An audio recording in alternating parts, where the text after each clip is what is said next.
Meus amados irmãos, é pela graça de Deus e para a sua exclusiva glória que nos reunimos em torno da sua palavra. Precisamos do seu socorro nessa jornada através das epístolas pastorais. Uma epístola que fala de igreja. 1 Timóteo, a que nós estamos estudando, e que nos ensina a ser igreja, e que também nos ensina a cuidar da igreja. Hoje nós vamos meditar, irmãos, ainda no capítulo 1. Vamos completar a leitura, o entendimento e a aplicação do capítulo de número 1, a partir do versículo de número 12. Nós vamos até o de número 20, será o trecho da palavra de Deus que meditaremos.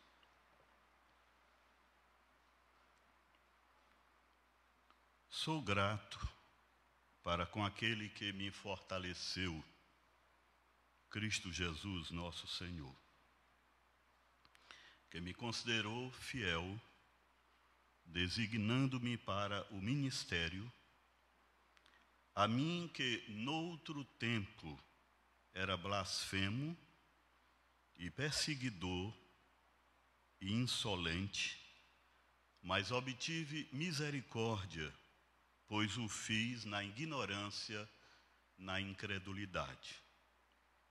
Transbordou, porém, a graça de nosso Senhor com a fé e o amor que há em Cristo Jesus. Fiel é a palavra e digna de toda a aceitação, que Cristo Jesus veio ao mundo para salvar os pecadores, dos quais eu sou o principal. Mas por esta mesma razão me foi concedida misericórdia, para que em mim o principal evidenciasse Jesus Cristo a sua completa longanimidade, e servisse eu de modelo a quantos hão de crer nele para a vida eterna. Assim, ao Rei eterno, imortal, invisível, Deus único, honra e glória pelos séculos dos séculos. Amém. Este é o dever de que te encarrego, ó filho Timóteo, segundo as profecias de que antecipadamente foste objeto. Combate, firmado nelas o bom combate, mantendo fé e boa consciência, porque alguns, tendo rejeitado a boa consciência, vieram a naufragar na fé. E dentre esses se contam Himeneu e Alexandre, os quais entreguei a Satanás para serem castigados, a fim de não mais blasfemarem. Que Deus, irmão, nos dê a compreensão e a obediência à sua santa palavra. Amém.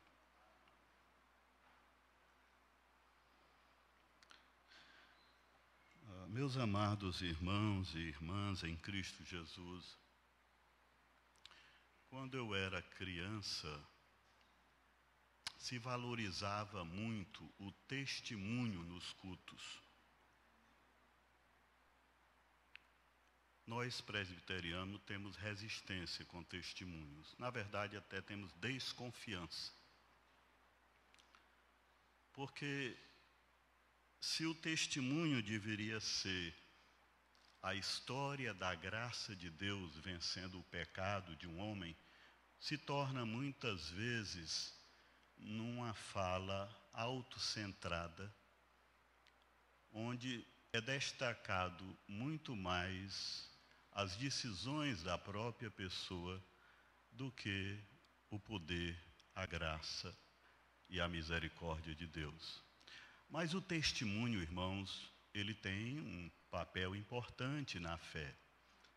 Paulo vai nos dar um testemunho e até registra esse testemunho para nós E isso você pode ver principalmente no livro de Atos dos Apóstolos. E eu gostaria que nesta noite nós nos debruçássemos sobre uma pequena autobiografia espiritual que Paulo vai nos entregar e aprendermos com ele como testemunhar, o que testemunhar. Vamos ao texto. Ele abre esse texto, irmãos, com uma palavra de gratidão. Ele diz: sou grato para com aquele que me fortaleceu, Cristo Jesus, nosso Senhor, que me considerou fiel, designando-me para o ministério. A mim, que noutro tempo era blasfemo, perseguidor, insolente, mas obtive misericórdia, pois o fiz na ignorância e na incredulidade. Transbordou, porém, a graça de nosso Senhor com a fé e o amor que há em Cristo Jesus. Meus amados irmãos, eu penso que a vida cristã ela pode ser resumida em duas palavras: graça e gratidão. Aí está o resumo da vida cristã. E Paulo, ele está sendo grato a Deus por causa da sua graça. E ele abre o seu testemunho dizendo: aconteceu comigo o que ninguém acreditaria que poderia acontecer. Eu era um homem blasfemo e Deus me deu fé em Jesus Cristo. Eu era um homem violento e Deus me deu amor pela igreja. Eu era um inimigo da igreja e Deus me fez amigo da igreja. Eu era um perseguidor e Deus me fez um pregador. Como isso aconteceu? A graça de Deus se manifestou salvadora na vida de Paulo. Então eu quero que a gente grave o primeiro princípio do estudo desta noite. É que a graça de Deus é maior do que o meu pecado e o meu passado. Grave isto. A graça de Deus é maior do que o meu pecado e o meu passado. Paulo, irmãos, ele mesmo está surpreso com a visita da graça de Deus na sua vida. Ele não esperava isso. Por isso ele diz: eu sou grato a Deus, porque Ele me deu duas coisas. Me deu salvação e me deu serviço ao mesmo tempo. Me deu a salvação e me deu o apostolado. Ele não somente me salvou, mas está me usando para salvar outros. Daí a sua gratidão por esta graça que vence qualquer pecado, qualquer passado. Sou grato para com aquele que me fortaleceu, Cristo Jesus, nosso Senhor, que me considerou fiel, designando-me para o ministério. E aqui eu quero que a gente faça a leitura correta do texto. Paulo não vai ser apóstolo porque Deus viu nele fidelidade para isso. Não é isso que você deve ler. Sou grato para com aquele que me fortaleceu, Cristo Jesus, nosso Senhor, que me considerou fiel, designando-me para o ministério. Deus, irmãos, foi que deu esta fidelidade a Paulo. E depois de dá-la, é que ele está qualificado para ser apóstolo. Corre entre nós, irmãos, uma ideia hoje do voluntariado na igreja.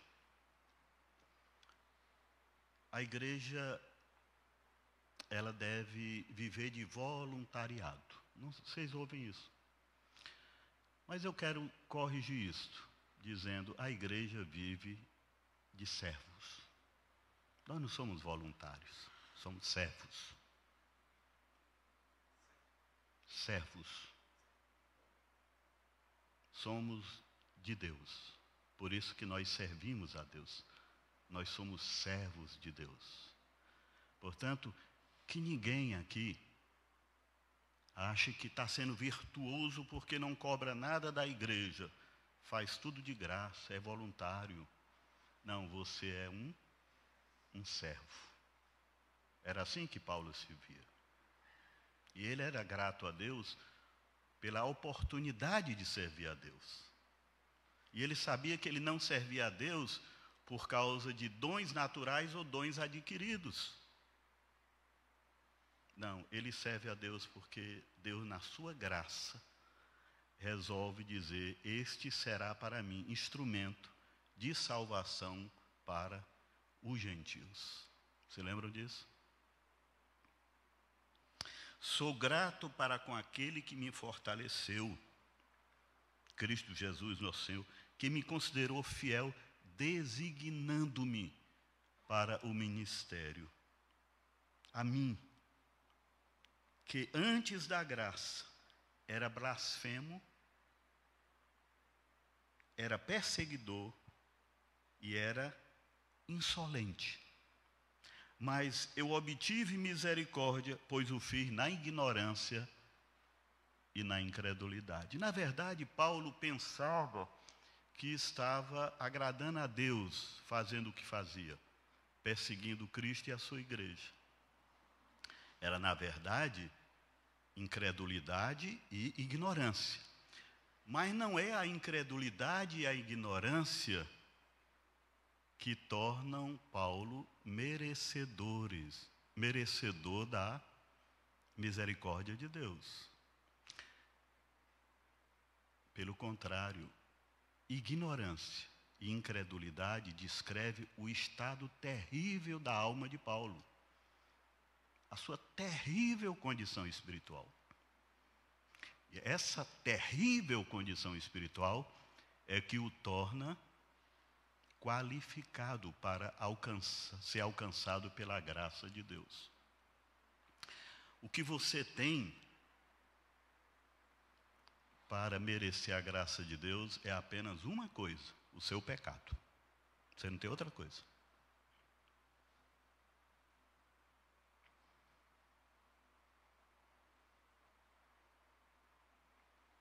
Então, antes da graça, Paulo era um homem blasfemo, perseguidor, insolente.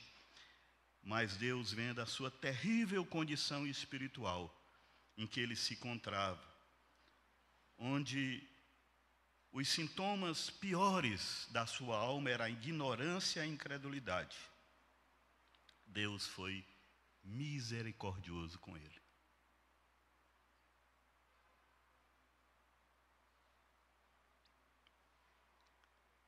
E se Paulo transbordava de ódio, transbordava de insolência, de violência, Deus transbordou graça sobre a vida de Paulo. A torrente da graça de Deus foi para cima da vida de Paulo, dando-lhe não somente o apostolado, mas principalmente a salvação. Porque ele diz, transbordou, versículo 14, a graça de nosso Senhor com a fé e o amor que há em Cristo Jesus. Deus deu-lhe fé e deu-lhe amor, que ele não tinha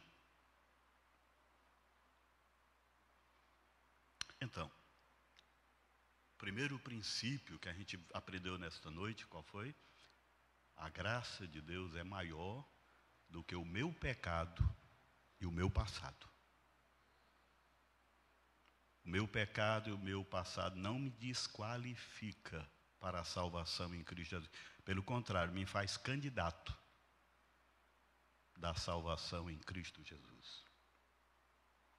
A seguir, ele diz um dos versículos mais doces e seguros das Escrituras.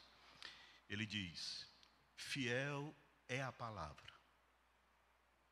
e digna de toda aceitação, que Cristo Jesus veio ao mundo para salvar os pecadores, dos quais eu sou o principal. O que Paulo está nos dizendo, irmãos, não é que ele foi nos arquivos policiais da época. E vamos ver quem tem a ficha mais suja aqui. Está aqui. Mas a minha é pior. Não é isso que ele está dizendo. Ele está dizendo que o que ele fez contra Jesus Cristo e contra o Evangelho leva-o a uma convicção de que ele é o pior dos piores. Subjetivamente, essa é como ele se vê. O pior dos piores foi alcançado pela graça de Deus. É isso que ele está nos dizendo. E ele está nos dizendo para nos motivar a aceitar o Evangelho da graça de Deus. Aceitem o Evangelho. Quem quer que você seja, o que você tenha feito na vida, qualquer que seja o seu passado. Porque eu posso, através do meu próprio testemunho, dizer: ninguém está além do alcance da misericórdia e da graça de Deus. Fiel é a palavra. O Evangelho é uma mensagem, irmãos, séria. A mensagem mais séria deste mundo. Por isso que Paulo luta tanto para preservar este Evangelho e combater todo e qualquer falso Evangelho. E ele está nos dizendo: o Evangelho é uma palavra fiel. E porque ela é fiel, ela é digna de toda a aceitação da sua parte. Você pode aceitar o Evangelho, porque você está aceitando a verdade de Deus. A verdade sobre Deus, a verdade sobre você. A verdade sobre a salvação de Deus. Fiel é a palavra e digna de toda aceitação. Que palavra é essa? Que Cristo Jesus veio ao mundo. Como é o nome dessa frase? Cristo Jesus veio ao mundo. Encarnação. Isso é Natal. Cristo Jesus veio ao mundo. Por que é que ele se encarnou? Por causa da redenção. Fiel é a palavra e digna de toda a aceitação. Que Cristo Jesus veio ao mundo para quê? Para salvar os pecadores. Esta é a razão por que Deus se fez carne. Para ser o nosso Redentor. Para salvar o quê? Pecadores. E aí Paulo diz: dos quais eu sou o quê? O principal. E fui salvo. Ninguém esperava, eu não esperava, mas Deus me salvou. Porque ninguém está fora do alcance da graça de Deus. A graça de Deus é poderosa para perdoar todos os meus pecados e todo o meu passado. Fiel é a palavra. Todos nós deveríamos memorizar esse versículo. Fiel é a palavra e digna de toda aceitação. Que Cristo Jesus veio ao mundo para salvar os pecadores, dos quais eu sou o principal. Mas Paulo, nesse sua autobiografia espiritual, ele soltou uma frase interessante no versículo de número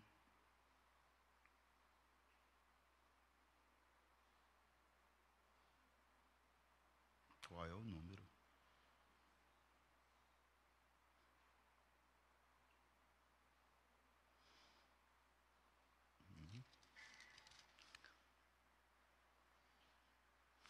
Achem para mim, por exemplo, quando ele fala na paciência de Deus. Sou grato para com aquele que me fortaleceu, Cristo, nós temos o fiel. A mim que no outro tempo era blasfêmia, mas obtive misericórdia por fim na ignorância e na incredulidade. Transbordou, porém, a graça de nosso Senhor com fé. Qual? O 16, obrigado. Mas por esta mesma razão, me foi concedida misericórdia, para que em mim, o principal pecador, evidenciasse Jesus Cristo a sua completa longanimidade. Essa palavra.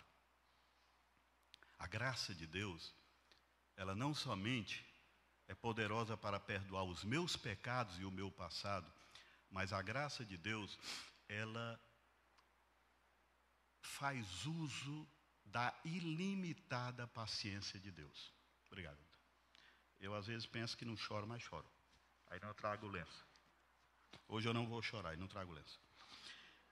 Mas por essa mesma razão, me foi concedida misericórdia, para que em mim, o principal, evidenciasse Jesus Cristo a sua completa longanimidade. A graça de Deus, ela faz uso da ilimitada paciência de Deus. Eu me lembro quando eu era garoto, a gente perguntava à professora no primário, por que é que as pessoas boas morrem cedo e as más duram tempo? Vocês fizeram essa pergunta também? A gente fazia.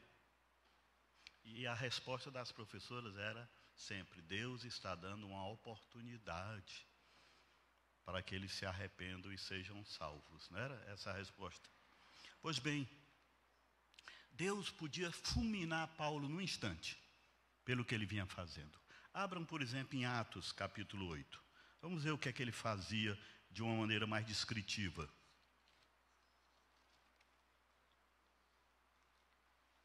Capítulo 8 de Atos.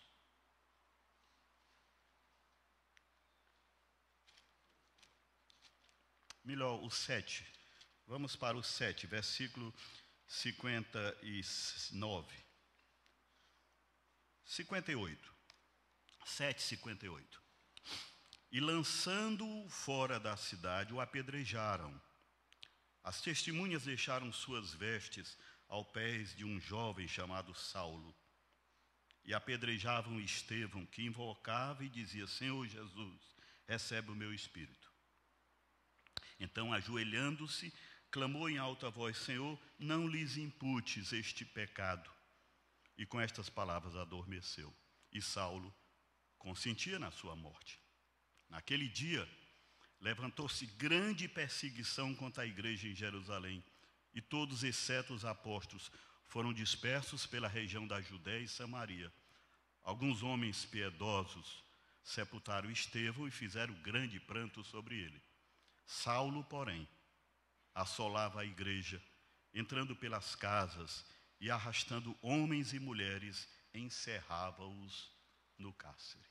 Assim era Paulo, como os muçulmanos que nós conhecemos hoje pela mídia. Era Paulo, mesmo jeito. E Deus podia ter fulminado esse homem, mas não. Deus foi paciente com Paulo, porque estava sendo gracioso com Paulo. E ele diz, mas por esta razão me foi concedida misericórdia, para que em mim, o principal, evidenciasse Jesus Cristo a sua completa longanimidade, e servisse eu de modelos a quanto hão de crer nele para a vida eterna. Pensamos muito em Paulo como um modelo para o cristão, mas o Paulo é é um modelo para o não cristão também, na sua conversão. O principal experimentou a paciência de Deus, a graça de Deus, a misericórdia de Deus.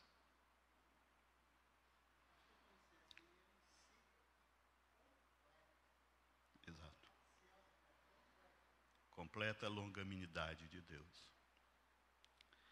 Tudo isso, irmãos, todo esse testemunho de Paulo desemboca em louvor. Olha o versículo 17. Assim, a glória não é para mim, o maior missionário, nem o maior plantador de igrejas. A glória é para quem? Ao Rei eterno, imortal, invisível, Deus único, honra e glória pelos séculos dos séculos. Amém. Vida cristã é graça e gratidão. Aqui está a gratidão. Uma gratidão que se expressa não numa lista de atributos de Deus, mas numa descrição de quem é Deus para Paulo. Para Paulo, ele não está fazendo aqui só teologia, irmãos, ele está fazendo uma doxologia. Ele está louvando a Deus. E ele diz: tudo isto aconteceu comigo por causa do Rei eterno. Por causa do Rei imortal. Por causa do Rei invisível. Por causa do Deus único. Honra e glória pelos séculos dos séculos. Amém. Eu acho que quando Paulo escreveu isso, Timóteo, quando leu, disse amém. A igreja de Éfeso disse também amém. Você também tem de dizer amém. A nossa igreja tem de dizer amém. Porque Deus, Ele é tudo isto para nós. Todos os atributos de Deus, irmãos, revelados, são para nós. Não no sentido que Ele está transmitindo para nós, mas são atributos que estão a serviço do seu povo. São atributos para o seu povo. Deus é este Deus para você. Ele é o Rei eterno. Ele é imortal. Ele é invisível. Ele é único. Por isso ele merece honra e glória pelos séculos dos séculos. Amém. Eu pergunto, lá no céu, você vai agradecer porque foi casado com fulano de tal, teve tal filho, trabalhou em tal empresa, conquistou tal concurso? Não. O que é que você vê no livro do Apocalipse? Você louva o Cordeiro que foi morto. É a graça, o grande tema dos céus. A gratidão, o grande tema também dos céus. Vai para os céus. Essas duas palavrinhas. Quem é Deus para você? Ele é eterno.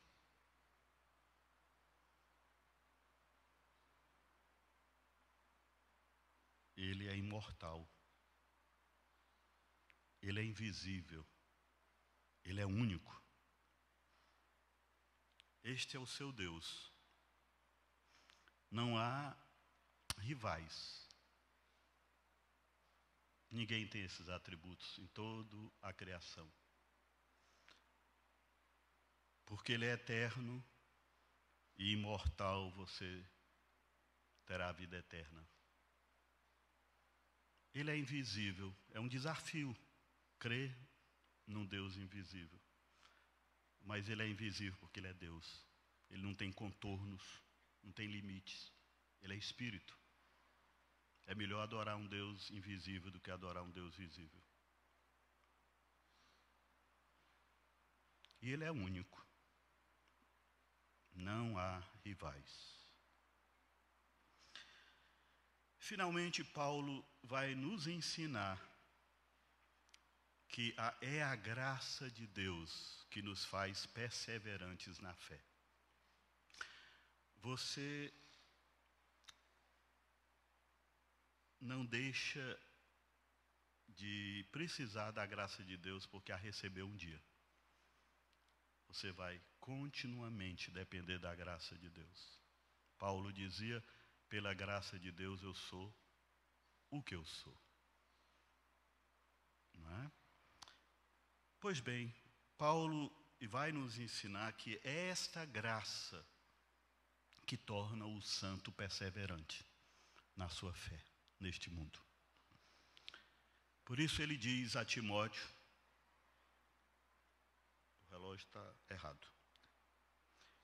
Este é o dever que te encarrego, ó filho Timóteo, segundo as profecias de que antecipadamente foste objeto. Combate firmado nelas o bom combate,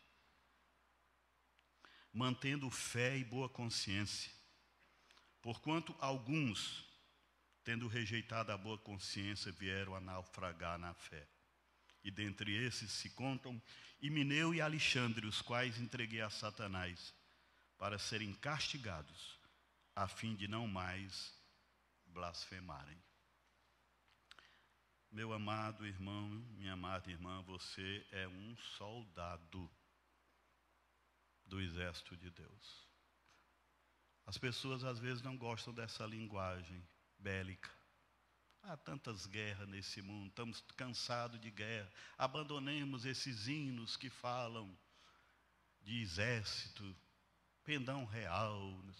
Mas nunca esqueça que você é um soldado do exército de Deus e você está envolvido numa guerra espiritual, em que esta guerra, Deus deu um nome a ela: bom combate. Só essa guerra vale a pena, a guerra de Deus, o bom combate. Você não pode ser nem um mau combatente, nem se envolver em mais guerras. Como é que você é um mau combatente? Quando você quer lutar sem duas armas, a fé e a boa consciência, que o texto nos aponta. Este é o dever que te encarrego, ó filho Timóteo, segundo as profecias de que antecipadamente foste objeto. Combate firmado nelas o bom combate.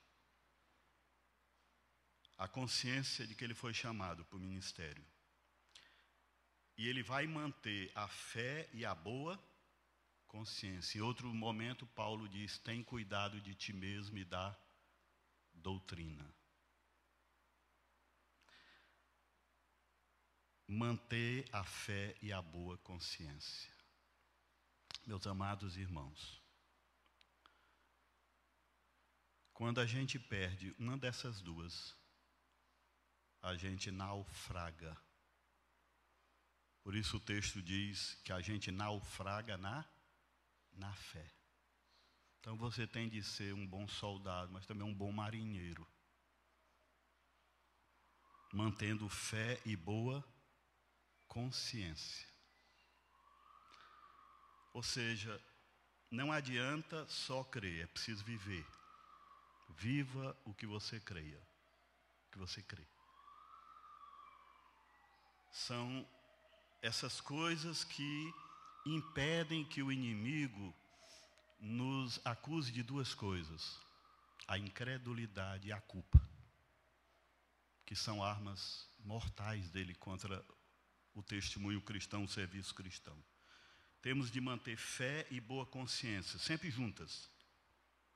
Porque alguns, tendo rejeitado a boa consciência, vieram a naufragar na fé. Calvino dizia que a má consciência é a mãe de todas as heresias. Ou seja, a heresia, muitas vezes, ela é criada para justificar pecados. Justificar pecados. Justificar maus comportamentos. Por isso que Paulo está dizendo a Timóteo: mantém a fé, mas também mantém a boa consciência. Porque se você rejeitar a boa consciência, a vida ética, moral, você vai naufragar na fé. Ou seja, a imoralidade é a causa do naufrágio da vida espiritual de muita gente.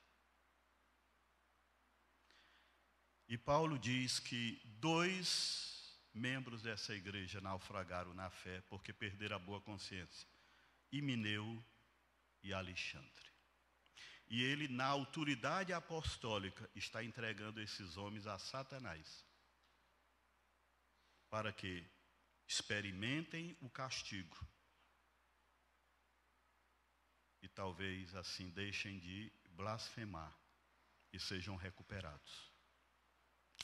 O que Paulo está nos dizendo, irmãos, é que não podemos viver sem a graça de Deus. Não há vida cristã sem a graça de Deus.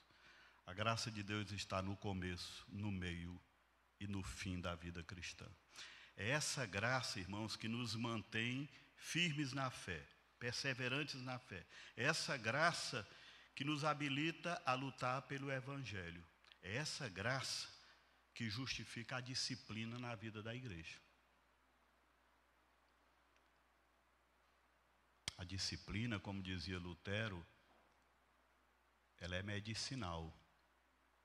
O objetivo dela não é ferir, é curar. Não é? E Paulo está nos dizendo que momentaneamente ele ia expor esses 2 irmãos ao mundo. Eles iam perder a comunhão dos santos, iam ser privados da vida da igreja, iam ser expostos ao mundo. Que na linguagem de Calvino ele dizia, Agostinho dizia: o mal será curado por aquele que é o mal. Assim como Jonas foi jogado para fora do navio e perdeu o conforto do navio, e lá ele experimentou o arrependimento, o retorno para Deus. O papel da disciplina é que este irmão faltoso, ao experimentar a disciplina, se volte arrependido para Deus e se volte para a sua igreja. Esse é o papel da disciplina. Meus amados irmãos, eu encerro nosso estudo desta noite dizendo que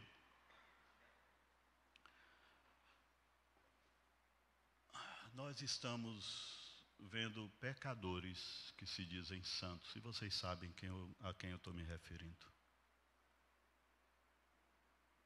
Pecador que se apresenta como santo. E aqui nós temos um santo que se apresenta como pecador.